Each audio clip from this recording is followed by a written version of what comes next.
Halo teman KBR, selamat datang di Uang Bicara, menavigasi kamu supaya tetap cuan bareng saya Puri Anindita.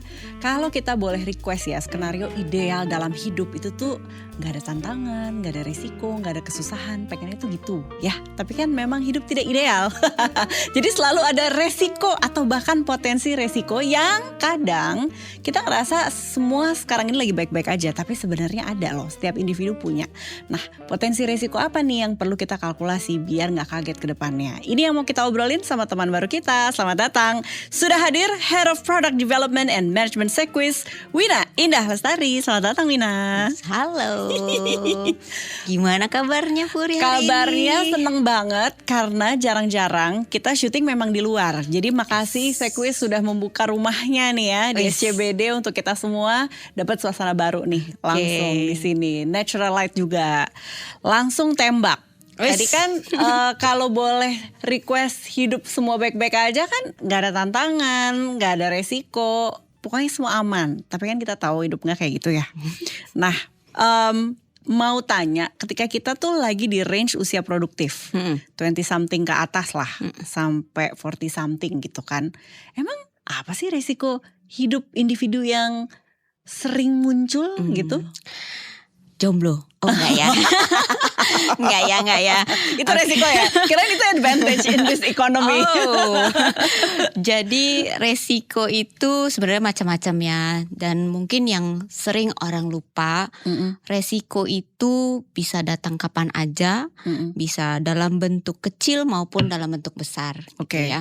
Jadi kalau kita kaitkan dengan resiko kehidupan, mungkin teman-teman kalau paling biasa dengar sakit misalnya gitu ya, sakit, meninggal dunia, itu yang paling umum lah ya.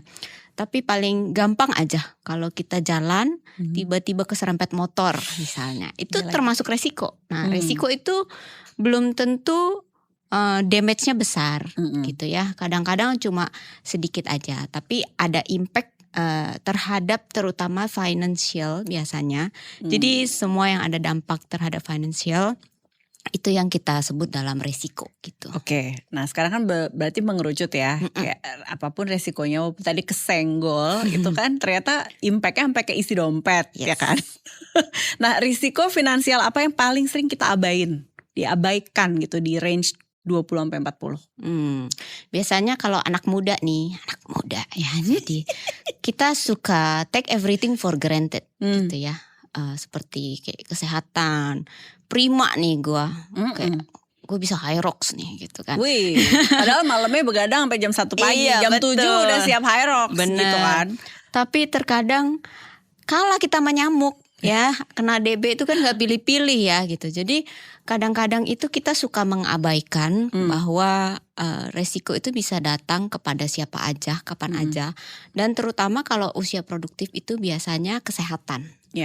Resiko kesehatan. Jadi misalnya kita sakit kalau bentar mah puji Tuhan gitu ya. Kalau sakit berkepanjangan gak sembuh-sembuh itu kan PR, kita nyusahin orang gitu.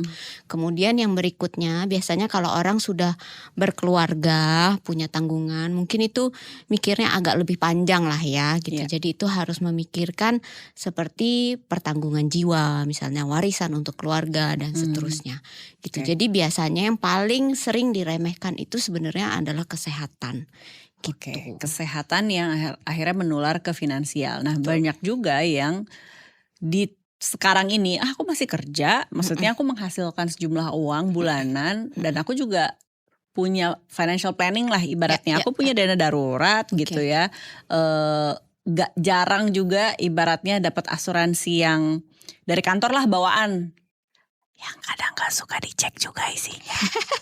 Jadi terus gini loh, kayak bersyukur ada orang datang dengan privilege gitu. Oh, orang tua aku juga masih produktif. Jadi kalau ada apa-apa sebenarnya meminjam kepada keluarga, anggaplah orang tua, itu masih bisa kok. Jadi kayaknya aku baik-baik aja deh gitu. Apa sih bahayanya kita mikir kayak gitu?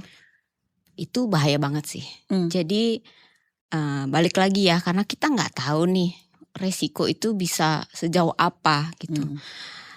Kalau orang bilang tuh kalau lagi apes nih, lagi bau.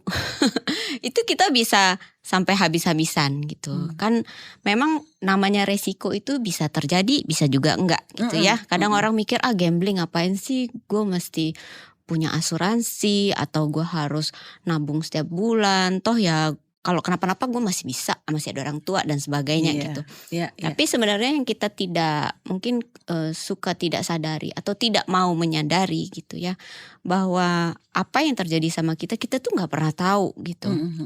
Jadi sakit apa kita waktu misalnya keserempet mobil misalnya, gue cuma jatuh doang, ternyata setelah diperiksa itu tulangnya retak, ternyata itu harus digips, ternyata ini komplikasi kemana-mana gitu. Nah orang biasanya dengan mudah cari solusi terdekat gitu, kayak aku masih bisa pinjem gitu ya, tapi sampai kapan gitu kita bisa meminjam, dan itu kan pinjam tuh hutang ya, harus dikembalikan ya gitu kan. Jadi itu kan menjadi hutang untuk kita juga ke depannya gitu. Nah kita juga jadinya posisinya merepotkan orang lain. Dan tabungan kita, buat apa sih kita kerja tapi kita habis ketika kita sakit gitu. Jadi itu sih sebenarnya kita jadi harus precautious juga. Gak semudah itu gitu. Paling gak kita harus responsible untuk diri kita sendiri lah gitu. Iya. Di titik ini kan juga biasa ya suka kamu punya asuransi apa enggak gitu kan. Terus ada sih dari kantor tapi gak pernah dicek. Ya pokoknya bawaan kantor aja gitu. Atau mereka mikirnya aku kalau misalnya flu-flu aja sih reimburse ke kantor, beres kok gitu. Kalau tadi dibilang bahaya, berarti kan kita lagi ngitung potensi risiko nih gitu. Apa resikonya kalau kita ya udah mengandalkan fasilitas yang ada di kantor selama kita bekerja ya di kantor itu, atau ya udah reimburse aja gitu. Apa bahayanya? Toh sebenarnya masih ada semacam safety net lah. Ya. Sebenarnya nggak salah ya, kan semua itu kembali lagi kepada kebutuhan kita gitu ya, kebutuhan dan kemampuan kita gitu. Kalau misalnya dari kantor itu sudah menyediakan gitu ya, mungkin bisa dicek aja sih sebenarnya. Kadang kita tuh merasa udah ada kok gitu, tapi nggak dilihat detailnya gitu. Ini bukan cuma dari kantor aja ya, semua asuransi juga gitu. Banyak orang punya tapi tidak melakukan pengecekan berkala gitu. Iya. Kadang kan kita nggak inget ya apa detailnya, yang penting kalau sakit bisa rembes gitu. Nah, tapi ternyata ada term and condition atau ada limitasi dalam produk yang kita miliki. Jadi perlu di-review aja sih sebenarnya. Jadi dari kantor tuh covernya apa aja. Kadang-kadang ada yang co-share ya. Jadi kayak kantor bayar 80%, kita bayar 20%. Terus kadang-kadang ada yang kalau ternyata rawat inap hitungannya tuh berbeda, nggak bisa rembes aja gitu. Jadi mungkin hal-hal seperti itu yang kita mesti harus perhatikan kembali. Kemudian kalau misalnya memang coveragenya itu kurang, karena biasanya kalau dari kantor tuh limitnya itu tidak terlalu besar gitu ya. Jadi harus coba dilihat limitnya berapa, apakah kita membutuhkan perlindungan di luar dari asuransi kantor misalnya gitu. Nah itu coba dipelajari aja gitu. Nah bener sih kalau misalnya ini kita dari POV proteksi gitu kan ya. Iya sih ada hal-hal yang gak di cover si asuransi kantor gitu misalnya ya. Terus mulai lihat menu kan gitu. Kok sayangnya aku ngeluarin bulanan sekian, kenapa gak ditabungin aja sih atau misalnya diinvestasiin gitu. Apa bahayanya kita mikir kayak gitu? Nah ini tuh kita harus pisahkan ya sebenarnya ya, asuransi dengan pure investment gitu ya, kayak kita misalnya putar di obligasi atau saham gitu ya, itu jelas berbeda dengan asuransi. Asuransi itu kan memang tujuan utamanya adalah proteksi gitu ya, kita proteksi. Walaupun asuransi itu juga terkadang ada yang bisa di-combine ya dengan investasi juga gitu. Itu ada gitu, tapi kita bukan investasi agresif gitu. Nah untuk asuransi sendiri sebenarnya itu kita harus masukkan itu sebagai bagian dari financial planning kita gitu. Jadi ini memang entity yang berbeda ya gitu ya.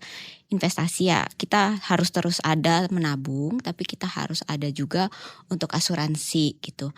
Asuransi untuk memitigasi apabila resiko-resiko kehidupan itu terjadi di kita gitu. Jadi ketika terjadi resiko itu, ini tidak merusak susunan financial planning lainnya gitu. Jadi Oke. sebenarnya ini untuk jaga-jaga sih gitu ya. Sama kayak misalnya kita hire satpam misalnya gitu ya. Hire satpam, kita hire tiap bulan tidak terjadi apa-apa, apakah kita merasa itu sebuah kerugian? Harusnya kan enggak ya. Justru kalau ada apa-apa itu jangan mau dong gitu. Jangan sampai kita kemalingan gitu. Sebenarnya mindsetnya seperti itu sih gitu. Justru harusnya jangan sampai kita sakit gitu ya. Tapi kalau amit-amit kita sakit atau tutup usia atau kena penyakit kritis, paling enggak orang yang kita tinggalkan atau kita sendiri yang sedang dalam perawatan itu secara financial itu terjaga. Oke. Ya, secara financial itu dalam kata lain termasuk dengan perawatan kita juga ya gitu. Nah, itu sih sebenarnya. Nah, Jadi jangan dipisah, itu saling melengkapi gitu. kita saling melengkapi. Ini pas banget. Aku tuh lagi browsing ya. Jadi ada istilah asuransi endowment. Oke. Kalau secara harfiah diartiin gitu kan asuransi fungsi ganda Ya. atau multiguna gitu ya.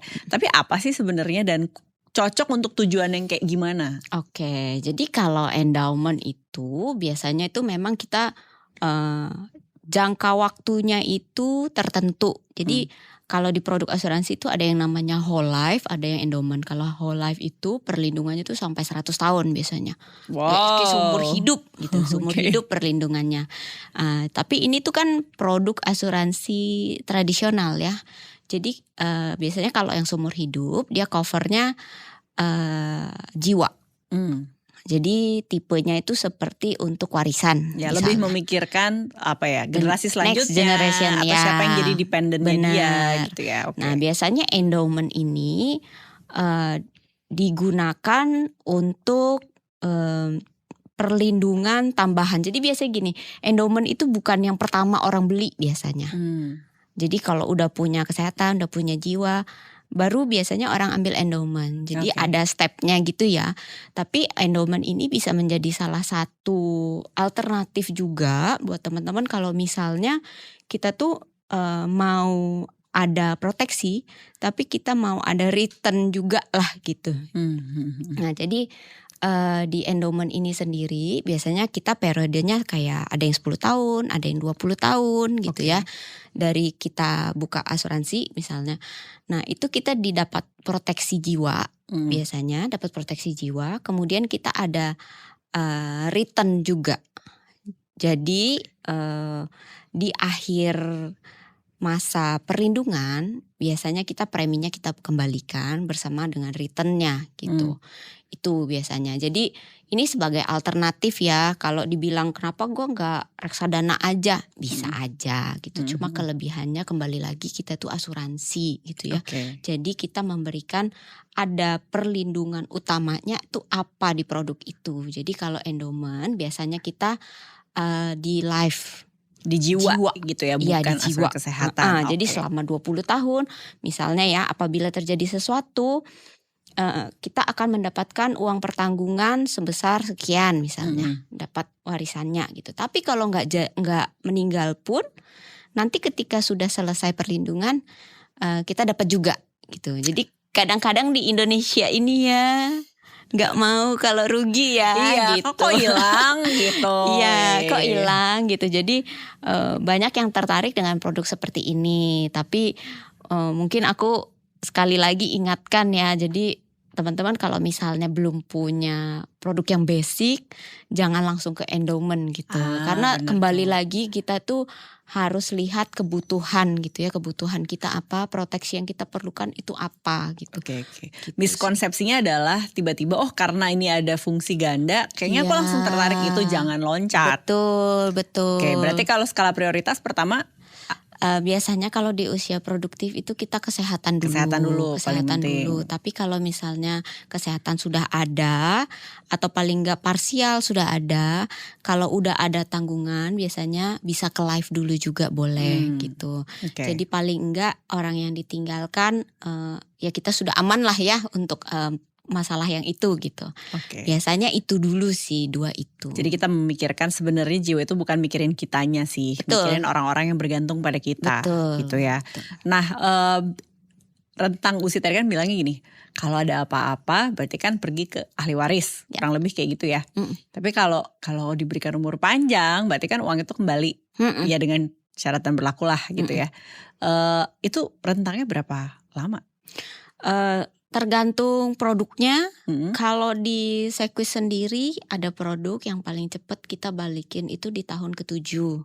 Paling cepetnya. Paling cepatnya. Jadi ada opsi mau diambil apa enggak gitu, atau gimana? Kalau produk yang ini tuh memang dia balik tahun ke-7. Oke, Ada yang baik. begitu. Ada yang misalnya dia ada yang cicilan, kayak dicicil tuh setiap tahun tuh dapat. Ada yang gitu. Nanti oke. setelah 20 tahun kita kembalikan semuanya. Ada Hmm. juga yang seperti itu gitu. Oh, jadi ini tergantung skema. Ya, betul. Nah, terus tadi berarti yang paling penting sebelum ngambil asuransi endowment adalah yang basicnya udah tercover atau belum. Iya. Mau balik lagi soal tadi, cek dulu sebenarnya kita butuhnya apa. Aku ingat banget kata-kata tadi. Sebenarnya paling kan kalau lihat statistik kan ada 3 top penyakit killer lah di Indonesia gitu ya. Tolong ingetin aku apa dulu, kalau nggak jantung kan kayaknya cancer ya selalu masuk top 3 ya. Ya. Dengan statistik yang dirimu punya sekarang, itu biasanya menyerang di usia berapa? Kurlep. Justru nih ya, ini tuh karena kita kemarin nih baru aja nih bedah-bedah mengenai penyakit kritis ya. Iya. Jadi di tahun 2024 itu justru ada peningkatan sekitar 11% ini untuk pengidap penyakit kritis itu maju before 40. Oh, yang mengidap lebih muda, memuda gitu. Semakin muda. Berapa mudanya? Starting from when?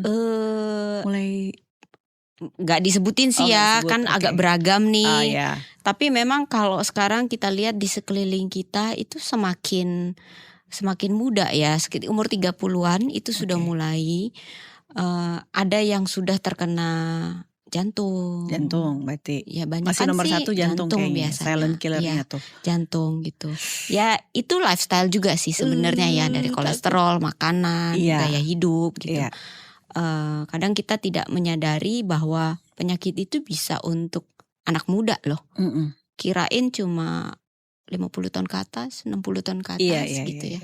Ternyata sekarang semakin muda kenanya gitu. Fenomena ini Indonesia aja atau dunia? Dunia sih. Dunia dan kota besar.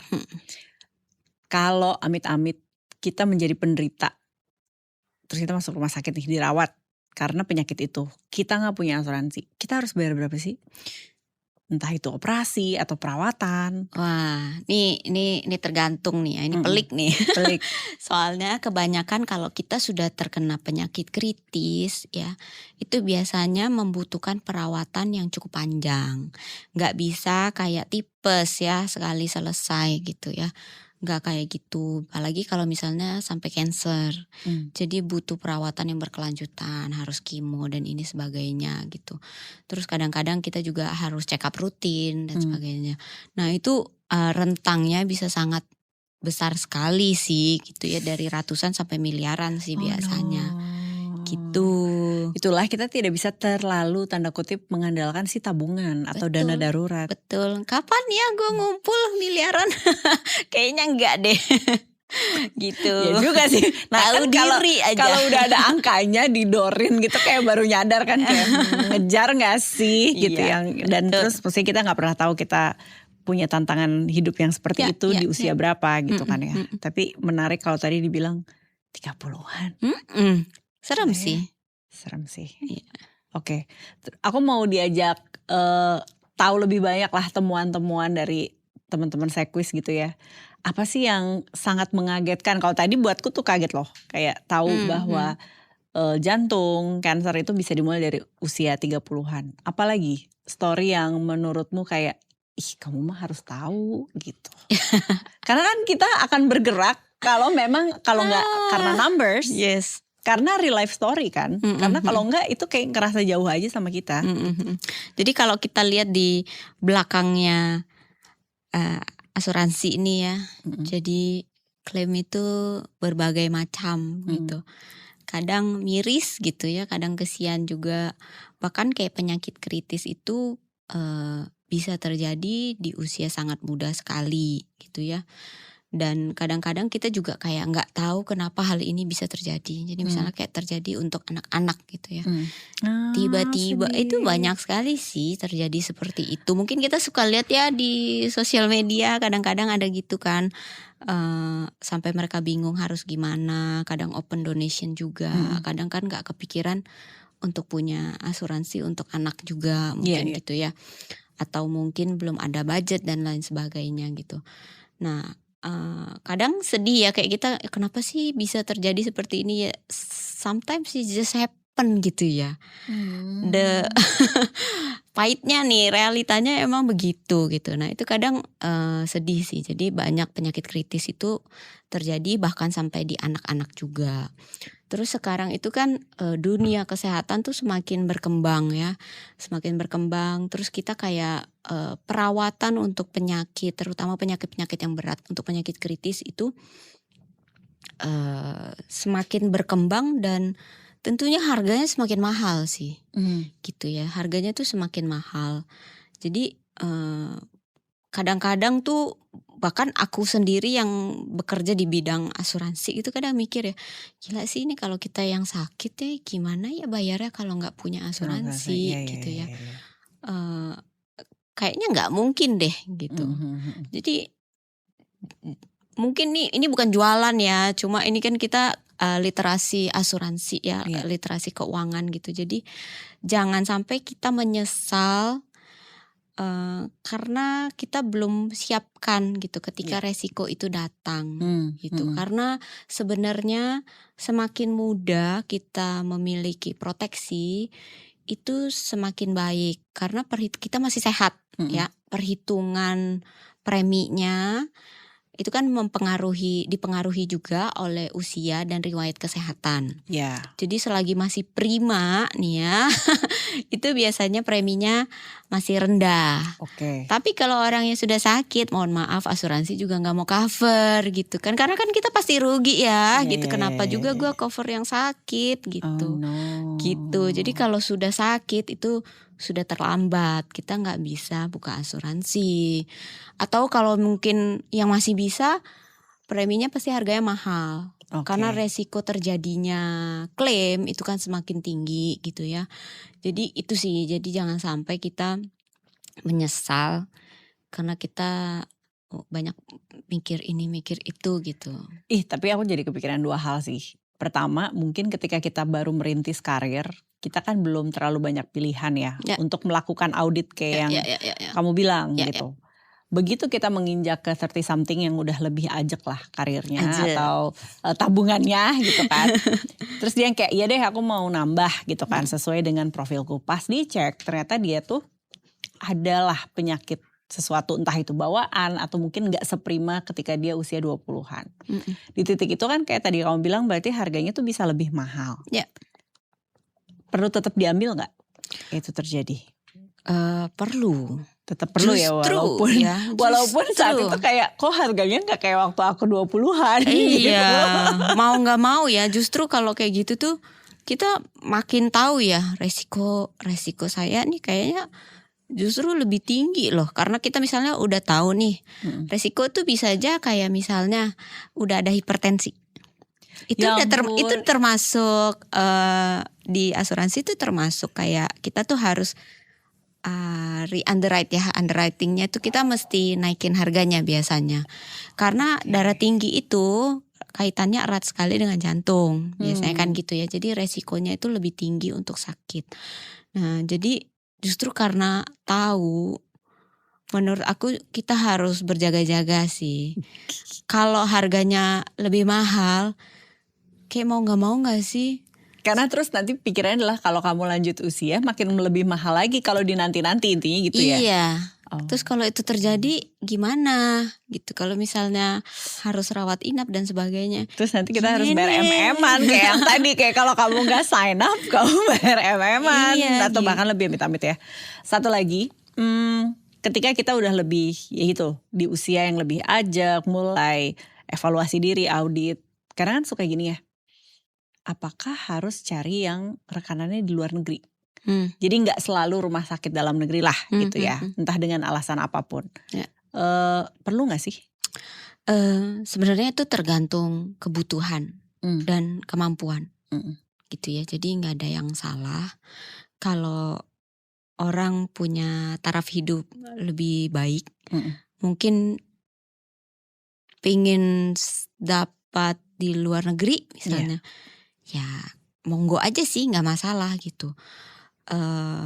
Kita itu sebenarnya kembali kepada kebutuhan dan kemampuan gitu, tapi jangan sampai kita over juga sih kalau ngambil, karena yang penting itu asuransi itu kan kita bisa jaga continuity-nya juga gitu ya.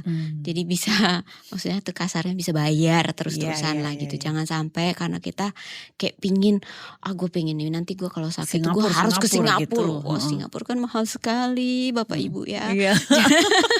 Jadi mungkin sekarang nggak perlulah sampai situ gitu ya. Cukup Indonesia dulu, atau enggak Malaysia, sampai Malaysia aja gitu. Nanti mungkin suatu saat kalau kita sudah lebih tinggi ya, mungkin lebih mampu gitu, bisa menyisihkan lebih banyak, di upgrade itu juga bisa. Oh iya, nggak semuanya harus Nggak dijawab semua sekarang. harus sekarang gitu. Jadi paling enggak kita beli sekarang apa yang sesuai dengan kebutuhan dan kemampuan kita saat ini aja. Gitu sih.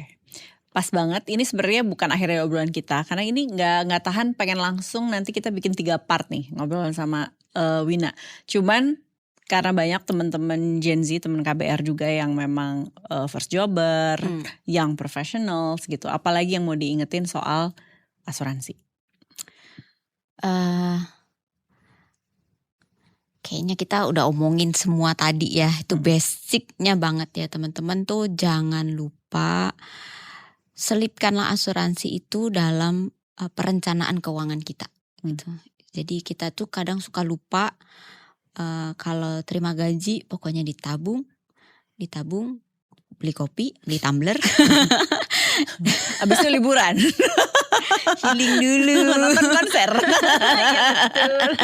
Jangan lupa selagi muda, karena selagi muda itu sebenarnya resiko untuk terjadinya sebuah penyakit itu lebih kecil, sehingga premi itu sebenarnya lebih murah, terjangkau, tidak semahal yang teman-teman bayangkan gitu ya.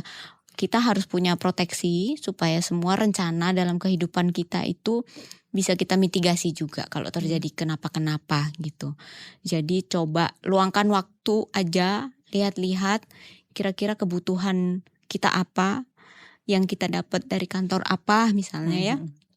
Apa yang harus kita cari lagi di luar ini gitu. Jangan skeptis lah gitu ya, coba open mind aja bahwa asuransi itu sebenarnya untuk membantu kita sih sebenarnya. Tuh, membantu kita. Jadi berapa? Nah, boleh nanya kan? Berapa aku harus sisihin sebulan biar itu optimal? Nah, katanya adalah optimal. Kita lanjut dong di part 2. Saya Prayandita, kita ketemu di episode Uang Bicara berikutnya. Bye.